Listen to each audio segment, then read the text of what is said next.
কবর প্রতিদিন দুনিয়াবাসীর কাছে পাঁচটি জিনিস অনুরোধ করে। এটা কি কুরআন বা হাদিস দ্বারা প্রমাণিত?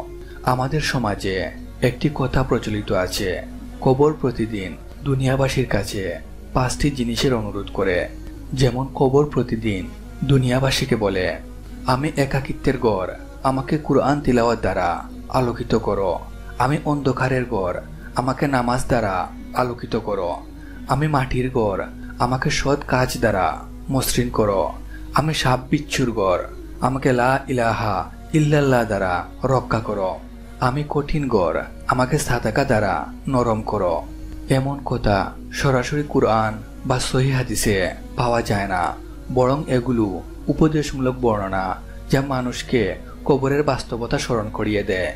তবে উক্ত বিষয়ে একটি জয়ীফ বা দুর্বল হাদিস পাওয়া যায়।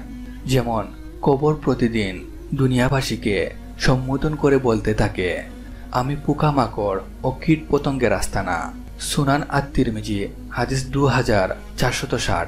উক্ত হাদিসের সনদ ও বিশুদ্ধতা নিয়ে মতভেদ রয়েছে। তবে কবর প্রসঙ্গে রাসূল সাল্লাল্লাহু আলাইহি ওয়াসাল্লাম বলেন, কবর হলো আখিরাতের প্রথম ধাপ।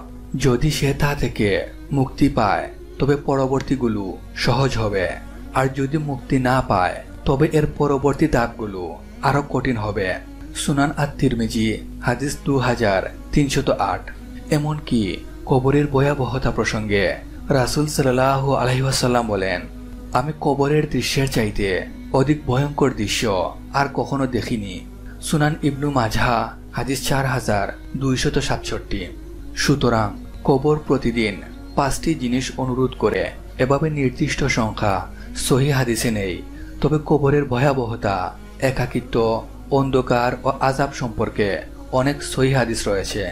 আল্লাহু আলম। মহান আল্লাহ যেন আমাদেরকে সঠিক দিন বুঝার ও মানার তৌফিক দান করেন। আমিন।